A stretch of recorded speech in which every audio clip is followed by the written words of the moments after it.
Next है beta imino carboxylic acid, ठीक है। तो यहाँ पर सेम जैसे बीटा कीटो था बिल्कुल सेम है, बस यहाँ पर कीटोन की जगह क्या आ गया, इमीन आ गया। इमीन मतलब सी डबल बॉन्ड एन जो होता है उसको हम इमीन बोलते हैं, ठीक है। तो beta alpha beta imino carboxylic acid वापस से यहाँ पर से क्या हो जाएगा, CO2 निकल जाएगा और ये इमीन बना लेगा।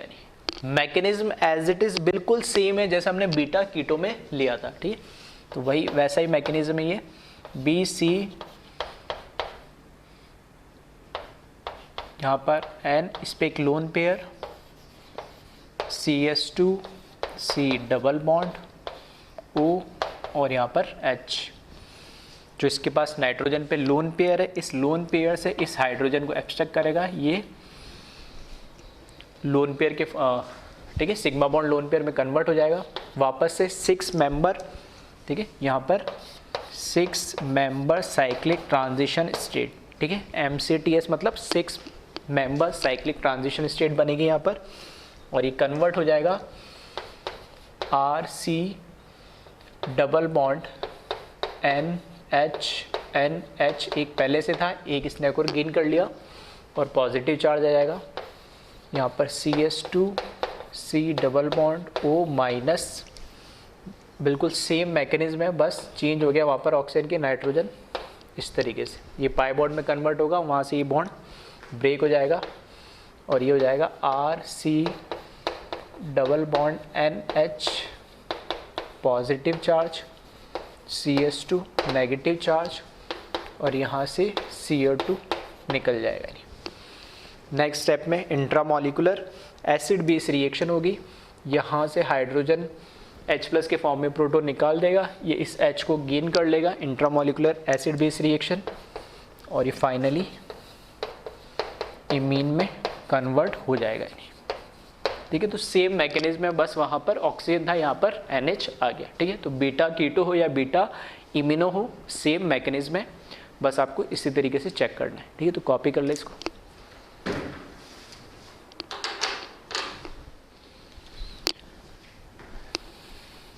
नेक्स्ट है beta gamma unsaturated carboxylic acid, ठीक है। बीटा गामा यहाँ से, ठीक है। एक चीज़ तो आप देखोगे यहाँ पे H की जगह इस बार मैंने क्या लगा दिया, D लगा दिया। D लगाया इसलिए ताकि आपको डिफरेंस पता लगे, ठीक है। शॉर्ट ट्रिक से भी आप कर सको डायरेक्ट, और मैकेनिज्म में समझ में ऐसा क्यों हो रहा है। तो अगर ये COH कार्बोक्सिलिक एसिड है, H की जगह मैंने ड्यूटेरियम लगा दिया, तो ये होगा अल्फा, ये होगा बीटा और ये होगा गामा। तो beta gamma unsaturated carboxylic acid इसका नाम है।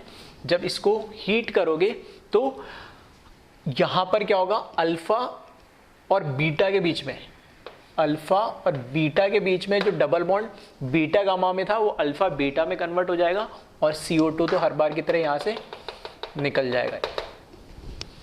और सबसे इम्पॉर्टेंट बात ये है कि जो यहाँ पे D था, ठीक है, ये D यहाँ से हट के देखना इस गामा पे जुड़ जा रहा है इधर। तो ऐसा नहीं, यहाँ पर अगर हाइड्रोजन लिखा होता तो मैं यहाँ पर क्या, इस अनसैचुरेशन को हटाने के लिए, ठीक है, क्या करता, एक H ऐड कर देता तो पता नहीं लगता। लेकिन मैकेनिज्म से समझ में आ रहा है कि जो कार्बोक्सिलिक एसिड के अंदर H होता है वही H, ठीक है, कहाँ पर ऐड होता है, उस गामा पोजीशन पे जो कार्बन है उस पर ऐड होता है, ठीक है। तो ये इंपॉर्टेंट है थोड़ा सा, तो ये ध्यान रखना। इसलिए मैंने उसको ध्यान भी रहे और याद भी रहे, तो इसलिए मैंने क्या करा, यहाँ पे D लगा दिया उसकी जगह। तो इसके मैकेनिज्म को समझे, सेम साइक्लिक ट्रांजिशन स्टेट वाला मैकेनिज्म है, बस थोड़ा सा चेंज है कि रिएक्शन का इनिशिएशन थोड़ा सा अलग हो रहा है।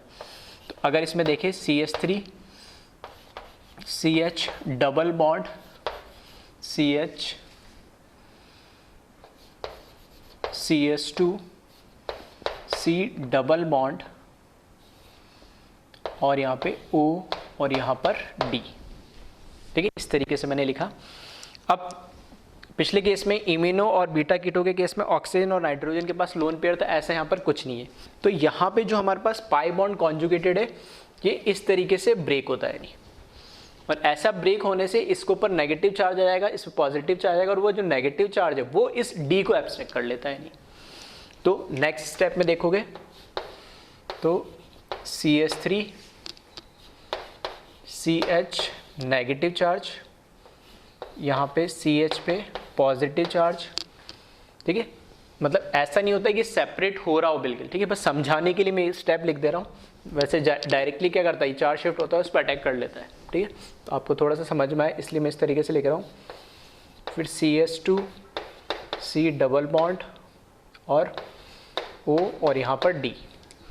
तो वापस से आप देखोगे इस केस के अंदर तो 1 2 3 4 5 6 मेंबर साइक्लिक ट्रांजिशन स्टेट फिर से इसमें बन जाती है, ठीक है। तो यहाँ पे 6 मेंबर साइक्लिक ट्रांजिशन स्टेट बनती है इसमें, तो ये स्टेबल होती है।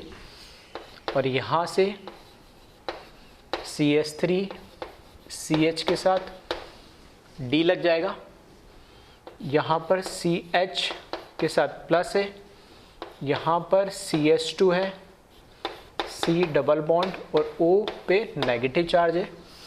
ये नेगेटिव चार्ज पाई में कन्वर्ट हो जाएगा और ये बॉन्ड यहाँ से ब्रेक होकर यहाँ पाई में कन्वर्ट हो जाएगा, ठीक है।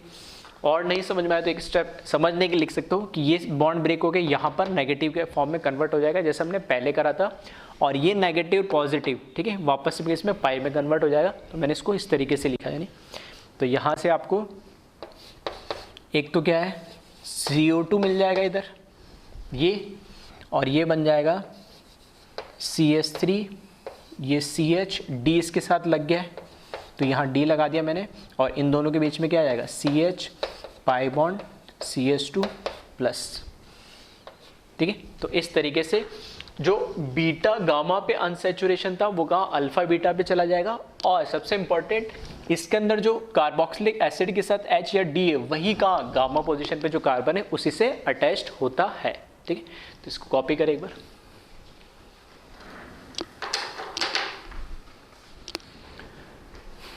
नेक्स्ट है डाई कार्बोक्सिलिक एसिड, ठीक है, और ये इंपॉर्टेंट भी है, ठीक है। एक तो सोडा लाइम उसका तो ध्यान रखिए आप, और एक डाई कार्बोक्सिलिक एसिड ये भी एक इंपॉर्टेंट है। इसमें देखो जनरल मैंने फॉर्मूला लिखा, डाई कार्बोक्सिलिक एसिड मतलब दो, एक तो COH ये, एक COH ये। अब यहाँ लिखा CS2 और बाहर N। अब ये N की वैल्यू 0 भी हो सकती है, 1 भी हो सकती है, 2 भी हो सकती है, जनरल फॉर्म लिख दिया मैंने। 0 होगी तो दोनों CH डायरेक्ट अटैच हो जाएंगे। तो इसमें ठीक है कोई मैकेनिज्म वगैरह नहीं है, आप डायरेक्ट शॉर्ट ट्रिक के फॉर्म में इसको ध्यान रखें। तो एक एक करके मैं ले रहा हूँ। अब इसकी N की वैल्यू क्या उस पर डिपेंड करेगा कि इसमें से क्या एलिमिनेट होगा। इफ़ N इक्वल्स टू 0 और 1, अगर यहाँ पर एक भी कार्बन नहीं हो इन दोनों के बीच में या एक कार्बन हो तब क्या होगा, देन CO2 एलिमिनेट, ठीक है, या CO2 लिबरेट। एग्जाम्पल के लिए अगर एक भी कार्बन नहीं है इन दोनों के बीच में तो COOH और COOH, ठीक है, इसका क्या नाम है ऑक्जेलिक एसिड, ठीक है, ये क्या है ऑक्जेलिक एसिड है।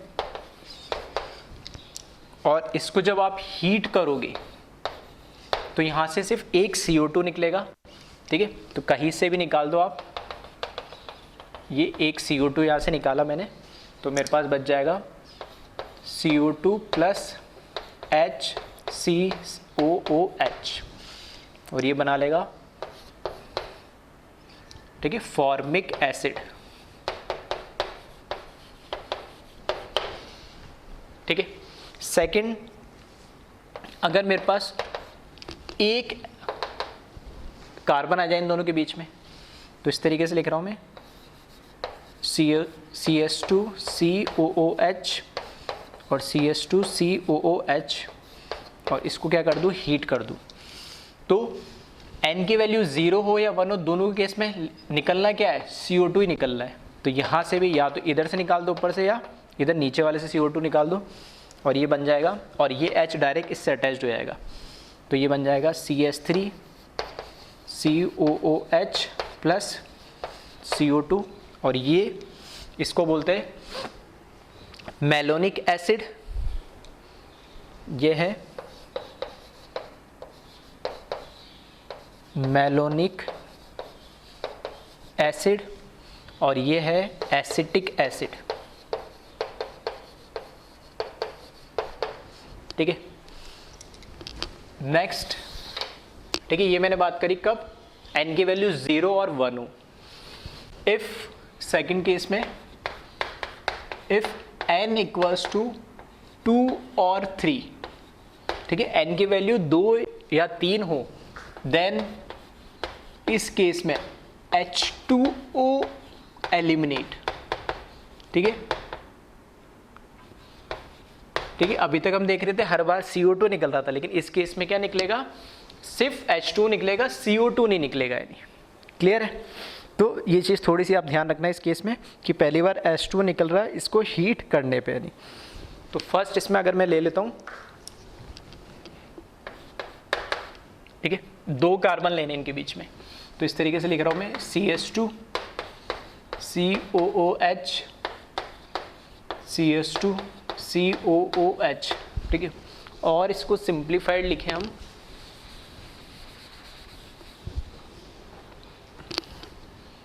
C डबल बॉन्ड OH और C डबल बॉन्ड OH। इसको हीट करने पे H2 निकलना है, वाटर निकलना है। तो कैसे निकलेगा, फॉर एग्जांपल यहाँ से मैंने OH ले लिया और इधर से H ले लो, या इधर से OH और एक H। ठीक है, कैसे भी आप निकाल लो, H2 निकालना है। तो अब देखना ये फिर आपस में बॉन्ड बना लेगा, तो 1 2 3 4 5 मेंबर रिंग बना लेगा ये।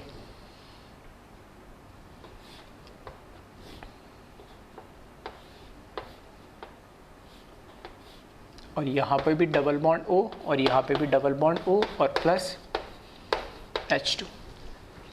क्लियर है। तो इसका जो नाम है, ठीक है, 2 कार्बन आ जाता है तो इसको हम बोलते हैं सक्सीनिक एसिड। ठीक है, सारे नाम ऑलरेडी हम पढ़ चुके पहले भी GOC के अंदर। सक्सीनिक एसिड है और वो क्या है, इस सक्सेनिक एसिड का एनहाइड्राइड है, तो उसको बोलेंगे सक्सेनिक एनहाइड्राइड। ठीक है, सॉरी वहाँ पर तो ठीक है, हाँ, तो ये क्या बन जाएगा, सही है, सक्सेनिक एनहाइड्राइड बना ना, हाँ ठीक है। तो ये इसका चाहो तो लिख लेना नाम, सक्सेनिक एनहाइड्राइड बन गया इसका। इसी तरीके से अगर 3 कार्बन आ जाए तो इस तरीके से लिख रहा हूँ मैं, CH2 CH2 C double bond OH CH2 C double OH। इसको जब हीट करेंगे तो फिर से इसमें से क्या करो, H2 आप एलिमिनेट कर दो, वाटर, और ये अब देखना 1 2 3 4 5 6 मेंबर रिंग बना लेगा। तो डायरेक्ट मैं 6 मेंबर बना रहा हूँ।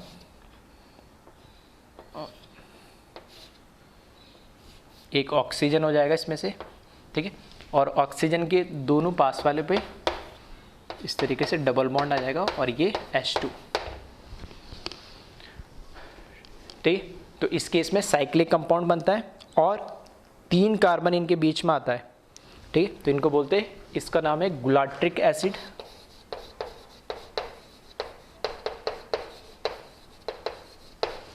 और ये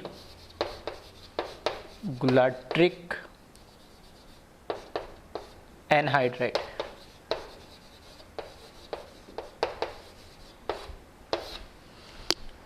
ठीक है, तो 2 केस ले लिए मैंने, एक बार n की वैल्यू क्या हो 0 और 1 हो, और एक बार क्या हो n की वैल्यू 2 और 3 हो। फिर अगर n की वैल्यू 3 से ज़्यादा मतलब 4 और 5 हो जाता है तब क्या होता है, तो एक बार पहले इसको कॉपी कर लिया। तो n की वैल्यू जब 4 और 5 हो जाएगा तो उस केस में दोनों मतलब CO2 और H2O बोथ एलिमिनेट होगा एक ही मॉलिक्यूल में से। ठीक है, तो इसको कॉपी कर ले एक बार। नेक्स्ट ले रहा हूँ थर्ड केस, इफ n की वैल्यू 4 और 5 हो जाए तो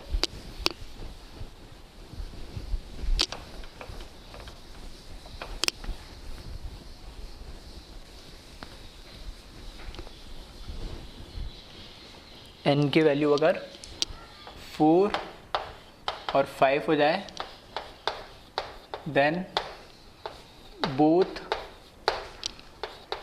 ठीक है, पहले केस में CO2 निकला था, सेकंड केस में H2 निकला था, और इस केस में दोनों एलिमिनेट हो जाएंगी। एग्जाम्पल के लिए इसमें देखें, ठीक है, कितने लेने हैं मेरे को, 4 कार्बन लेने हैं। तो CH2 C double bond OH, CH2 C double bond OH। इसको आप क्या कर दे, हीट कर दे। तो CO2 भी निकालना है और मुझे H2 भी निकालना है। तो देखना, यहाँ से मैंने निकाल लिया इसको, ये तो निकाला CH2, ये जो H बचा, ठीक है, ये जो H बचा यहाँ से, ये H और यहाँ से OH, तो ये क्या निकल जाएगा, H2O के फॉर्म में। क्लियर है? तो इस तरीके से CO2 और H2O दोनों निकाल देंगे। तो आप काउंट करना है इसमें, देखना 1 2 3 4 और 5 मेंबर रिंग बन जाएगी, और कैसा, कीटोन बन जाएगा, प्लस CO2 भी निकल जाएगा, और प्लस यहाँ से H2O भी निकल जाएगा। इसका जो नाम होता है, इसका नाम होता है एडिपिक एसिड।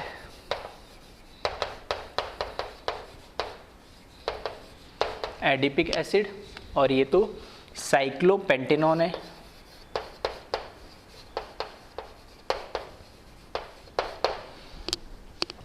इसी तरीके से अगर कितना आ जाए, 5 कार्बन आ जाए, तो CH2 C double bond OH, यहाँ से CH2 C double bond OH, और इसको मैंने क्या करा, हीट कर दिया। तो फिर से यहाँ से तो क्या निकाल लो, CO2 निकाल लो, और यहाँ से क्या निकाल लो, ठीक है, दोनों में से निकालना, भले नीचे से CO2 निकाल लो, कैसे भी निकाल लो, कोई फ़र्क नहीं पड़ता उससे। अब काउंट करना है इसमें, 1 2 3 4 5 6 मेंबर रिंग बन जाएगी, साइक्लोहेक्सेनॉन बन जाएगा इसमें।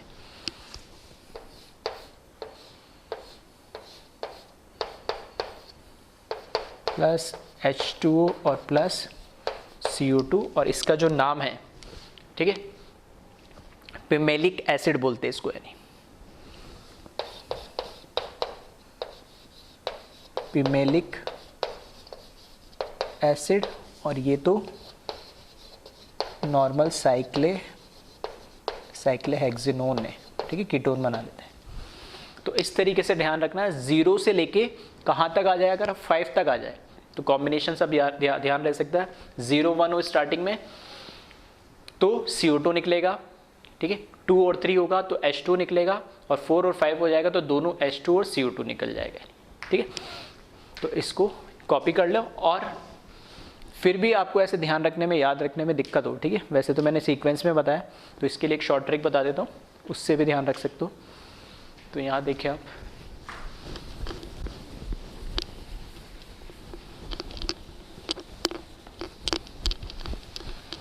देखो नाम भी आपको याद आ गए होंगे। इसको नाम याद रखने का एक शॉर्ट ट्रिक बताया था मैंने स्टार्टिंग में, इसको बोलते हैं ओम्स गैप के नाम से ध्यान रखें आप। इसी सीक्वेंस में, जिस सीक्वेंस में मैंने 1 बाय 1 सारे डाइकार्बोक्सिलिक एसिड लिखवाए,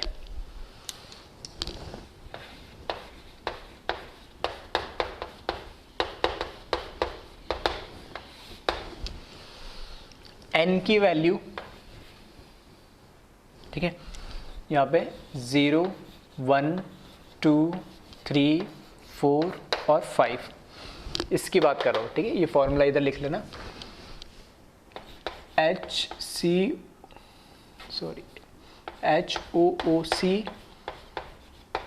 CH2 की N, और ये COOH। अब N की वैल्यू यहाँ पर क्या हो, 0 1 2 3 4 5 हो, ठीक। तो इसमें ध्यान रखना जो इनका नाम है इसका क्या है, 0 से ऑक्जेलिक एसिड के लिए मैंने लिखा O, जब N की वैल्यू 1 हो जाएगी तो मेलोनिक एसिड के लिए लिखा मैंने M, N की वैल्यू जब यहाँ पे 2 हो जाएगी तो बन जाएगा सक्सेनिक एसिड, तो S, 3 हो जाएगा तो गुलाट्रिक एसिड के लिए G, और 4 हो जाएगा तो एडिपिक एसिड के लिए A, और 5 हो जाता है इसकी वैल्यू तो पिमेलिक एसिड के लिए P। ओम्स गैप के नाम से आप डायरेक्ट ध्यान रख सकते हो। और इन सब में, ठीक है, इन सब में 2-2 के पेयर बना ले आप। इस केस में क्या होगा, CO2 एलिमिनेट होगा, इस केस में क्या होगा, H2 एलिमिनेट होगा, और इस केस में CO2 प्लस H2 दोनों एलिमिनेट होगा। ठीक है, तो इस तरीके से ओम्स गैप के नाम से भी आप ध्यान रख सकते हैं। एक इंपॉर्टेंट क्वेश्चन और बनता है इसके अंदर, ठीक है, वो भी हम देख लेते हैं। इसको कॉपी करें, क्योंकि यहां पर बात हो रही है मॉलिक्यूल कैसा भी हो, अगर di carboxylic acid 2 COH group आ रहे एक ही मॉलिक्यूल के अंदर, तो उनके बीच में नंबर ऑफ कार्बन एटम कितने हैं वो डिसाइड कर रहा है कि इसमें से एलिमिनेट क्या होगा या नहीं। तो इसी पे एक अच्छा क्वेश्चन बनता है जो अक्सर आपको देखने को मिल जाएगा और पूछा भी जाता है कई बार। तो 1-2 एसिड लिख रहा हूं मैं ना, एक मैंने लिख दिया यहां पर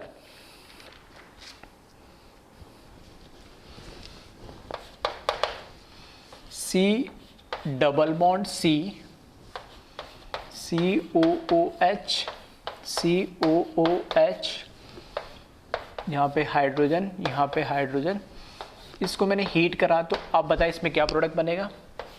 और second C double bond C, COOH, H, COOH, और यहाँ पर H, इसको हीट कर देंगे तो क्या प्रोडक्ट बनेगा। ठीक है, दोनों के प्रोडक्ट आप बनाएं। इस एसिड का जो नाम है वो है मैलिक एसिड, इसको बोलते हैं MELEIC, sorry MA, malic acid. ठीक है, ये है मेलोनिक एसिड, ये M अलग है और ये वाला अलग है, ये है मैलिक एसिड। ठीक है, और इसका नाम है फ्यूमेरिक एसिड, FUMARIC। ठीक है, फ्यूमेरिक एसिड। दोनों में आपको डिफरेंस भी नजर आ रहा होगा। जो मैलिक एसिड होता है ये क्या होता है, दिख रहा है आपको, दोनों COH ग्रुप, क्योंकि डबल बॉन्डेड है तो रिस्ट्रिक्टेड रोटेशन है तो ज्योमेट्रिकल आइसोमर शो करेगा, तो ये सिस फॉर्म है इसका, और ये इसका क्या हो गया, ट्रांस फॉर्म है।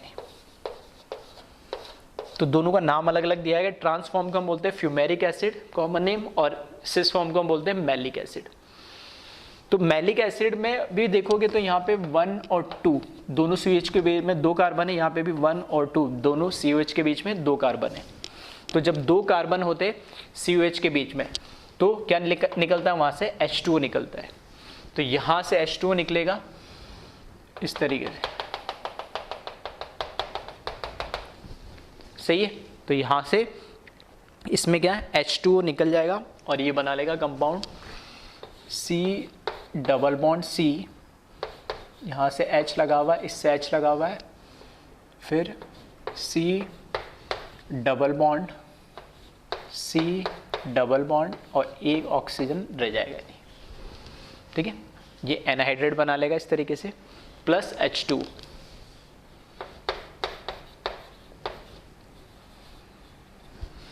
इस केस में भी क्या सेम प्रोडक्ट बनेगा, तो इस केस में कोई प्रोडक्ट नहीं बनता है, क्योंकि इसमें इंट्रामोलिकुलर रिएक्शन हो रही है। तो यहाँ से, क्योंकि सिस सेम साइड से होता है, तो यहाँ से H2 निकलना थोड़ा आसान होता है, इसलिए H2 निकल जाता है, और इस केस में तो बन जाता है। लेकिन इस ट्रांस फॉर्म के अंदर इस तरह का कोई प्रोडक्ट बन नहीं सकता, क्योंकि रिस्ट्रिक्टेड रोटेशन है। यानी क्लियर है, तो ध्यान रखना, मैलिक एसिड और फ्यूमेरिक एसिड। तो मैलिक एसिड के अंदर, ठीक है, डिहाइड्रेशन से H2 निकल जाएगा, क्योंकि हमें पता है कि 2 कार्बोक्सिलिक एसिड के बीच में जब 2 कार्बन एटम आ रहे हो तो उसमें से H2 लिबरेट होता है। और अगर ये ट्रांसफॉर्म होगा तो ये पॉसिबिलिटी नहीं हो पाएगी, सिस फॉर्म हो पाएगी। तो मैलिक में तो हो पाता है, फ्यूमेरिक में नहीं हो पाता। ठीक है, तो इसको ध्यान रखिएगा और इसको कॉपी करें।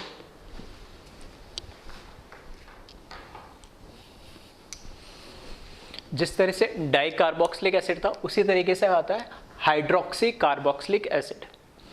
तो यहाँ पे हाइड्रोक्सी, ये कार्बोक्सिलिक एसिड और उसके बीच में नंबर ऑफ, ठीक है, कितने मिथाइल ग्रुप होंगे। अब यहाँ पे उस केस में तो जीरो हो जाता था, लेकिन यहाँ जीरो नहीं हो सकता कि COH और OH डायरेक्ट अटैच हुआ है, ठीक है, ऐसा नहीं होता, ठीक है। तो कम से कम एक कार्बन तो यहाँ चाहिए होगा। तो इसमें भी सेम, ठीक है, इसी तरीके से बता रहा हूँ शॉर्ट ट्रिक के फॉर्म में। अगर if n equals to 1, n की वैल्यू यहाँ पर क्या हुई, 1 हुई, देन IC, ठीक है, इसको ध्यान रखना, IC मतलब inter molecular cyclisation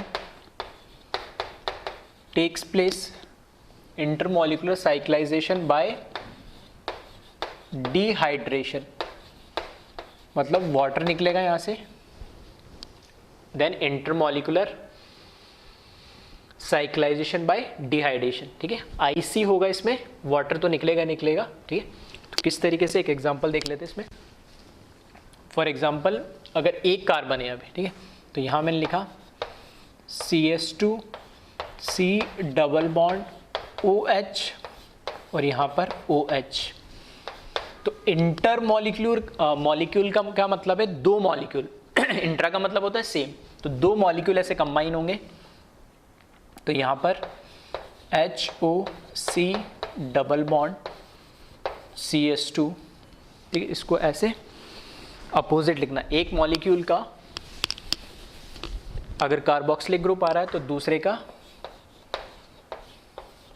hydroxy group लिखना इस तरीके से, C डबल बॉन्ड और यहाँ पे O और H। तो मैंने लिखा इंटर मॉलिक्यूलर, मतलब एक ये और एक ये, दो अलग अलग मॉलिक्यूल इंटर मॉलिक्यूलर साइक्लाइजेशन होगा बाय डिहाइड्रेशन। तो कैसे मैं निकाल लूँ, यहाँ से इधर से ऑक्सीजन OH और इधर से H निकल रहा है, सेम इधर से OH और इधर से क्या निकल रहा है, H निकल रहा है। तो दो मोल ऑफ वाटर, ठीक है, दो मॉलिक्यूल निकल जाएंगे यहाँ पर वाटर के हीट करने पे, और ये कंबाइन हो जाएगा CH2C double bond O CH2 O C double bond O plus दो मॉलिक्यूल निकल जाएंगे वाटर के 2H2O। तो यहाँ पर देखोगे तो क्या बन रहा है, ये एस्टर बन रहा है, और एक नहीं दो एस्टर है, तो साइक्लिक डाइएस्टर बोलेंगे हम इसको। ये क्या बन जाएगा यहाँ से, साइक्लिक डाई एस्टर बनेगा। तो अगर n की वैल्यू 1 है तो दो मॉलिक्यूल कंबाइन होकर साइक्लाइजेशन कर लेंगे, तो हम उसको बोलते हैं इंटर मॉलिक्यूलर साइक्लाइजेशन, और इसमें क्या वाटर निकलेगा, डिहाइड्रेशन, इस तरीके से। नेक्स्ट, अगर n की वैल्यू क्या हो जाए, 2 हो जाए, नहीं तो n की वैल्यू जब 2 हो जाती है तब देखें, तो इसको कॉपी कर ले एक बार।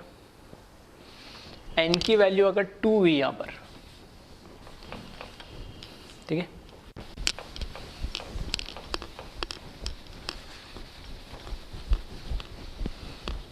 n की वैल्यू 2 होने पर यहाँ पर अल्फा बीटा डिहाइड्रेशन होगा, और ये चीज़ हम पढ़ चुके हैं पहले, जो मैंने बताया था कि आगे हम हीटिंग इफेक्ट में पढ़ेंगे। सेकंड केस में n की वैल्यू अगर 2 हुई, then alpha beta dehydration takes place. किस तरीके से, ठीक है, सिंपल सा लिया मैंने, CH2 OH CH H और COOH। अब इस OH और इस COH के बीच में कितने, दो कार्बन आ गए, ठीक है।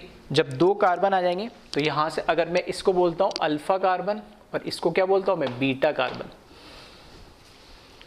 तो अल्फा से H और बीटा से OH, ठीक है, अल्फा से H और बीटा से OH निकल जाएंगे और ये डिहाइड्रेशन हो जाएगा, और दोनों से सिग्मा बॉन्ड ब्रेक होगा तो क्या हो जाएगा, अनसैचुरेटेड में कन्वर्ट हो जाएगा, एल्कीन आ जाएगा, और ये ऑलरेडी हम इस तरीके का डिहाइड्रेशन देख चुके हैं। तो यहाँ आ जाएगा CH2 डबल बॉन्ड CHCOOH। तो जब n की वैल्यू 2 होगी तो यहाँ पे एक तरीके से बोल सकता हूँ इंट्रा डिहाइड्रेशन होगा एक ही मॉलिक्यूल में से, जिसको हम क्या बोलते हैं अल्फा बीटा डिहाइड्रेशन भी बोल सकते हैं। इसी तरीके से n की वैल्यू अगर, ठीक है, n की वैल्यू अगर 3 या 4 हो जाए, इफ n इक्वल्स टू 3 और 4, ठीक है, n की वैल्यू अगर 3 या 4 हो जाएगी तब उस केस में क्या हो जाएगा, खुद साइक्लाइजेशन हो जाएगा इसमें, ठीक है। देन साइक्लाइजेशन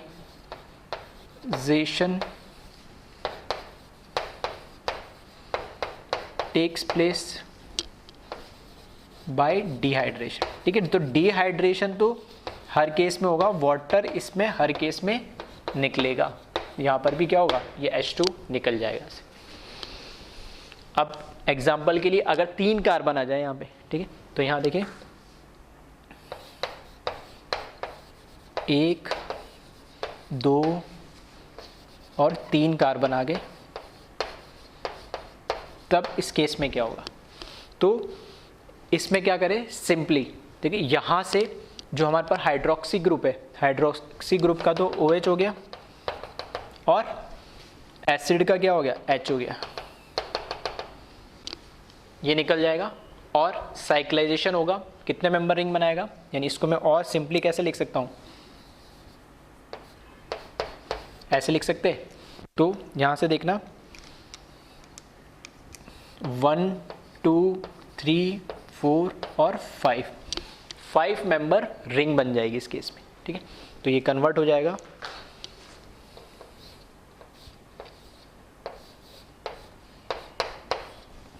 प्लस H2O में, ठीक है। सिमिलरली अगर 3 की जगह क्या 4 हो जाएंगे तो भी कोई दिक्कत नहीं है, HO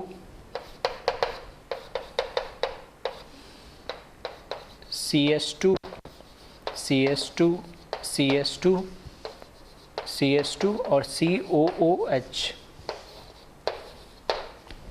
ठीक है। तो इस केस में यहाँ से फिर से H निकाल दो और यहाँ से क्या OH निकाल दो और 1 2 3 4 5 और एक ऑक्सीजन 6 मेंबर रिंग बन जाएगा इस केस में।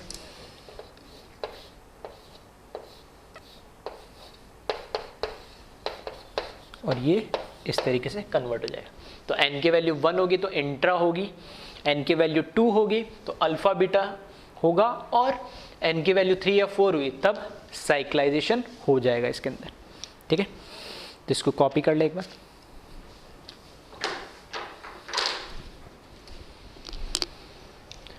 ठीक है, नेक्स्ट है अमीनो एसिड्स, ठीक है। अमीनो एसिड्स वैसे बायोमोलिक्यूल्स में आप पढ़ोगे तो कार्बोक्सिलिक एसिड और अमोनिया या अमाइन दोनों एक ही साथ आते हैं एक मॉलिक्यूल में, तब उनको बोलते हैं अमीनो एसिड, ठीक है। तो एक जैसे सिमिलरिटी आपको देखने को मिल रही होगी, 2 कार्बोक्सिलिक एसिड लिखे तो उनके बीच में N आ रहा है, N कार्बन आ रहे, फिर हाइड्रोक्सी कार्बोक्सिलिक एसिड के बीच में N आ रहे, तो और फिर अमीनो एसिड मतलब NH2 और COH के बीच N आ रहे, ठीक है। तो एक जैसा है तो आपको याद रखने में भी आसान रहेगा। सेम जैसे हमने हाइड्रोक्सी कार्बोक्सिलिक एसिड देखा था, ठीक है, ऑलमोस्ट इसमें भी सेम ही है। तो सेम अगर इफ N की जगह हम क्या रखेंगे 1 रखेंगे, देन सेम इसमें इंटर मॉलिक्यूलर साइक्लाइजेशन, ठीक है, 2 मॉलिक्यूल मिलके साइक्लिक कंपाउंड बना लेंगे इस केस के अंदर, और यहाँ से भी क्या निकलेगा, डिहाइड्रेशन होगा, वाटर बनेगा। यानी एग्जाम्पल के लिए CS2 C double bond OH और यहाँ से NH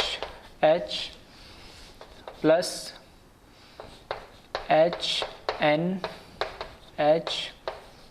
CS2 C double bond OH। तो यहाँ से क्या करें, H2 इधर से निकाल दे, ठीक है, और सिमिलरली H2 यहाँ से भी निकाल दे, तो 2 H2 के मॉलिक्यूल्स निकल जाएंगे इसमें से हीट करने पे, और ये कन्वर्ट हो जाएगा CS2 C double bond NH CS2 double bond NH plus 2 molecule water के मिल जाएंगे और ये क्या बन रहा है, एक तरीके से अमाइड बन रहा है, और क्या बोल सकता हूँ, साइक्लिक अमाइड, ठीक है, या साइक्लिक डाइअमाइड भी हम इसको बोल सकते हैं, ठीक है। चाहो तो लिख लो यहाँ पे, इसको मैं साइक्लिक डाइअमाइड बन जाएगा। इसी तरीके से अगर n की वैल्यू क्या हो जाए, इसमें 2 हो जाए, इफ़ n की वैल्यू 2 हो जाए तो सेम इंट्रामॉलिकुलर, ठीक है, तो सेम इसमें इंट्रामॉलिकुलर, वहाँ पर डिहाइड्रेशन होता था, बस इस केस में ध्यान रखना है कि डिहाइड्रेशन ना होके, ठीक है, इस केस में क्या हो जाता है, अमोनिया का लॉस हो जाता है, यानी तो अल्फा बीटा पोजीशन से अमोनिया का लॉस हो जाएगा। If n equals to 2 then alpha beta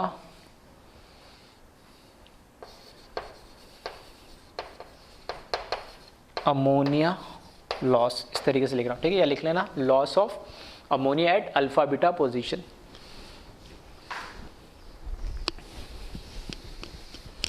then loss of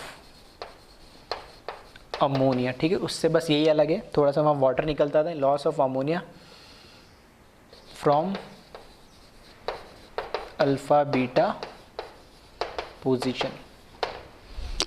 example के लिए यहाँ पर CH2 ये ले लिया मैंने, NH2, यहाँ पर CH ये लगा दिया H, और ये COOH, और इसको करा मैंने हीट, तो ये अल्फ़ा है, ये बीटा है, अल्फ़ा से कौन NH2 चला जाएगा और यहाँ से H चला जाएगा, तो दोनों कंबाइन होकर क्या बना लेंगे, अमोनिया, और CH2 डबल बॉन्ड CH, ठीक है, यहाँ पर अनसैचुरेटेड में कन्वर्ट हो जाएगा और ये अमोनिया बना लेगा इस तरीके से, ठीक है। तो सेम है अल्फ़ा बीटा, वहाँ पे डिहाइड्रेशन होता था, यहाँ पे, ठीक है, अमोनिया निकल जाता है, बस इतना सा फ़र्क है। और थर्ड केस फिर से सिमिलर है, इसमें अगर n की वैल्यू 3 या उससे ज़्यादा हुई, ठीक है, 3 या 4 हुई तो साइक्लाइजेशन हो जाएगा, ठीक है, तो कॉपी करें इसको। अगर n की वैल्यू 3 या 4 हुई तो साइक्लाइजेशन हो जाएगा और वापस H2 ही निकलेगा यहाँ से।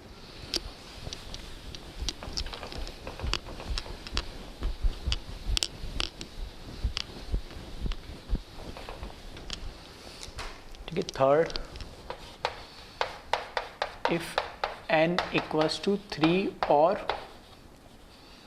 4 देन cyclization takes place। तो अगर हमारे पास में यहाँ पे NH2 1 2 3, ठीक है, 3 कार्बन है, तो यहाँ से सेम क्या होगा, इधर से तो निकलेगा OH और यहाँ से एक H जाएगा, यानी तो इसको चाहो तो ऐसे लिख लो, तो यहाँ से एक H निकल जाएगा और वहाँ से OH निकल जाएगा, तो H2O, ठीक है, यहाँ से क्या H2O निकल जाएगा और ये इस तरीके से देखोगे, यहाँ से एक तो ऑक्सीजन होगा, एक नहीं, यहाँ से कार्बन, ये इस तरीके से होगा, ठीक है, तो 1 2 3 4 5 मेंबर रिंग में कन्वर्ट हो जाएगा। नाइट्रोजन पे एक H होगा और यहाँ क्योंकि ये उसके साथ कंबाइन हो जाएगा तो C double bond O plus H2। इसी तरीके से 6 मेंबर जो रिंग होगी, ठीक है, अगर बीच में कितना आ जाएंगे कार्बन, 4 कार्बन आ जाएंगे, तो 6 मेंबर रिंग में ये कन्वर्ट हो जाएगा।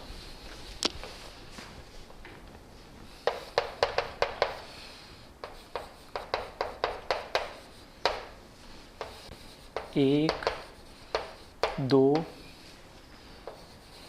3 4 C double bond OH heat करने पे यहाँ से OH निकल जाएगा और यहाँ से H निकल जाएगा, तो टोटल 1 2 3 4 5 6 में कन्वर्ट हो जाएगा।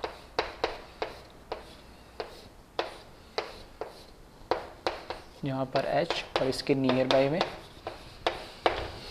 ठीक है। तो लास्ट तीनों case amino acid, dicarboxylic acid या हाइड्रोक्सी कार्बोक्सिलिक एसिड, ठीक है, ऑलमोस्ट आप, ठीक है, एक तरीके का देख सकते हो। और अमीनो एसिड और hydroxy carboxylic acid almost same है, बस यहाँ पर सेकंड केस जहाँ पे n=1 है, तो हाइड्रोक्सी कार्बोक्सिलिक एसिड में वहाँ पे H2 रिलीज होता है और इस केस में क्या, अमोनिया रिलीज होता है। ये डिफरेंस है बस, ठीक है। तो इसको कॉपी करें और एक लास्ट केस और है, उसको हम देख लेते हैं।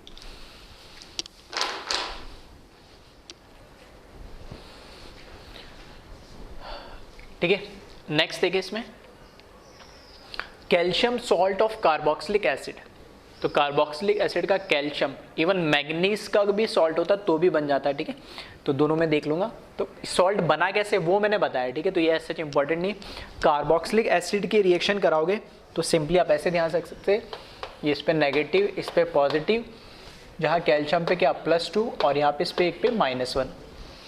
तो यहाँ से OH -1 और यहाँ से H+ कंबाइन होकर क्या बनाएंगे, H2। तो यहाँ पे क्योंकि 2 होते हैं हाइड्रोक्साइड में कैल्शियम के पास, तो मैंने यहाँ पे 2 मोल्स ले लिए, तो 2 H2 बन जाएंगे। और O- ऐसे 2 मॉलिक्यूल होंगे, तो RC डबल बॉन्ड O-, ये वाला पार्ट माइनस और ये वाला पार्ट माइनस, और इस पर क्या टोटल +2 4। तो इस तरीके से मैंने रिप्रेजेंट करा है calcium salt of carboxylic acid. अब इससे मैं कैसे, ठीक है, इससे मैं इसका मैं हीटिंग, ये एक्चुअली ये रिएक्शन काम की नहीं है, तो बना कैसे वो मैंने बताया, इसका हीटिंग इफेक्ट, इसको हीट करने पे क्या मिलता है वो हमें देखना है। तो ये हो सकता है RR सेम हो एल्काइल पार्ट, या हो सकता है अलग अलग हो, ठीक है। तो वो डिपेंड करता है मॉलिक्यूल हमें क्या गिवन दे रखा है। तो अब इसमें देखिए एक, अगर इस तरह का एग्जाम्पल मैंने ले लिया, सबसे सिंपल से स्टार्ट करते, R1C double bond O CaOC double bond R2। इसको जब हम हीट करते तो हीट करने पे कैल्शियम कार्बोनेट इसमें से निकल जाता है, ठीक है। इतना आप ध्यान रखें, कैल्शियम कार्बोनेट निकल जाता है। कैसे निकलेगा, तो यहाँ से देख लें, एक मुझे कैल्शियम चाहिए होगा, एक कार्बन चाहिए होगा और 3 ऑक्सीजन चाहिए होंगे। तो एक तो कैल्शियम ये हो गया, एक और 2 ऑक्सीजन ये हो गया, और एक कार्बन, और इनमें से इसमें से कोई सी भी एक ऑक्सीजन ले लो। तो मैं इस तरीके से देखना, इस तरीके से मैंने इसको एलिमिनेट कर दिया। एक कैल्शियम चाहिए होगा कैल्शियम कार्बोनेट में, एक कार्बन चाहिए होगा, तो आइदर ये ले लो या ये ले लो। जो कार्बन लिया उसका ये ऑक्सीजन ले लिया, क्योंकि 1 2 और टोटल 3 ऑक्सीजन लेना है। तो ये पूरा एलिमिनेट हो जाएगा। अब क्या बचेगा यहाँ पर मेरे पास, R1C डबल बॉन्ड R2, ठीक है। तो कार्बोनिल कंपाउंड इसमें बन जाएगा, तो ये बना लेगा R1C डबल बॉन्ड R2, ठीक है। तो कैल्शियम कार्बोनेट को हीट करने पे इस तरीके से, सेम इसी की तरह अगर मेरे पास, अगर कैल्शियम की जगह कई बार मैग्नीज भी दे रखा हो, तो सेम मैग्नीज के लिए भी लिख सकते हो आप। यहाँ पे R1C double bond O MnOC double bond और यहाँ से R2, इसको हीट करोगे तो MnCO3 निकल जाएगा यहाँ से। इसी तरीके से सेम लिख रहा हूँ मैं, तो ये बना लेगा R1C डबल बॉन्ड और R2, ठीक है। तो एक तो सिंपल इस तरीके से, कई बार क्रॉस प्रोडक्ट अगर आपको दे दे, ठीक है, तो उसमें कैसे प्रोडक्ट बनाओगे वो भी ध्यान रखना। तो एक बार इसको कॉपी कर ले आप,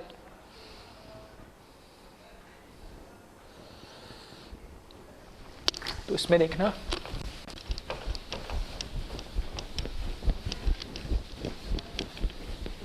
अगर आपको 2 अलग अलग कैल्शियम सॉल्ट दे दिए, 2 अलग अलग कैल्शियम सॉल्ट से मतलब क्या है, for example R1C double bond O CaOC double bond, अरे ये R1, दोनों केस में R1 लिया है, plus CaOC double bond R2OC double bond और ये R2, ठीक है। 2 अलग अलग मैंने कैल्शियम सॉल्ट ले लिए। जब इनको आपस में हीट करोगे तो क्रॉस प्रोडक्ट, ठीक है, एक तो ये हो सकता है कि यहाँ से CaCO3 निकल जाए, R1C डबल बॉन्ड और निकल जाए, एक मतलब एक प्रोडक्ट ये मिल सकता है मुझे R1C डबल बॉन्ड R1, एक मिल सकता है मेरे को R2C डबल बॉन्ड और R2, आपस में क्या हो जाए, ये डिकम्पोज हो जाए। लेकिन जब भी इस तरीके से सॉल्ट ले तो, मिक्स सॉल्ट ले तो इसमें क्रॉस प्रोडक्ट बनने की पॉसिबिलिटी सबसे ज़्यादा होती है। तो किस तरीके से देखेंगे इसमें, ऐसे देखना, CaCO मतलब एक मॉलिक्यूल में इसमें क्या निकाल ले रहा हूँ, कैल्शियम निकाल ले रहा हूँ, ठीक है, और इसमें से CO2 और दूसरे में से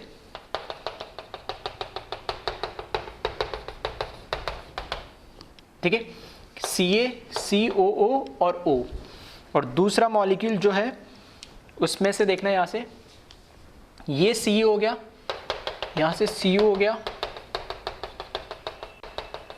और इसका ऑक्सीजन निकाल ले रहा, ठीक है। तो एक CaCO3 इस तरीके से निकाला तो R1C डबल बॉन्ड R2 बनाएगा, और यहाँ से COCO3 निकालेंगे तो भी R1C डबल बॉन्ड CO2, जो कि क्रॉस प्रोडक्ट बनेगा और वो मेजर प्रोडक्ट बनेगा, और यही, ठीक है, सिंगल करेक्ट है तो यही आंसर भी होगा, प्लस 2 मोल्स कैल्शियम कार्बोनेट निकले, ठीक है। तो इन प्रोडक्ट्स को मैं नहीं बनाऊंगा, हाँ एडवांस में मल्टीपल में आ जाता तब मैं सारी पॉसिबिलिटी चेक कर सकता हूँ, लेकिन इस तरीके से अलग अलग कैल्शियम के सॉल्ट दे रखे जिसमें एल्काइल ग्रुप अलग अलग है, तो क्रॉस प्रोडक्ट मेजर में बनेगा। तो यहाँ पे इसके कितने 2 मोल्स बन जाएंगे, एक ये कंबाइन होके और एक ये कंबाइन होके, और 2 मोल्स ही कैल्शियम कार्बोनेट बन जाएंगे, ठीक है। तो इस तरीके से हीटिंग इफेक्ट कैल्शियम कार्बोनेट में काफ़ी इंपॉर्टेंट होता है, तो इनको देखें और इन पे क्वेश्चंस आपको हर तरीके के देखने को मिल जाएंगे। सारे हमने हीटिंग इफेक्ट कवर कर लिए, ठीक है, तो कॉपी कर ले इसको।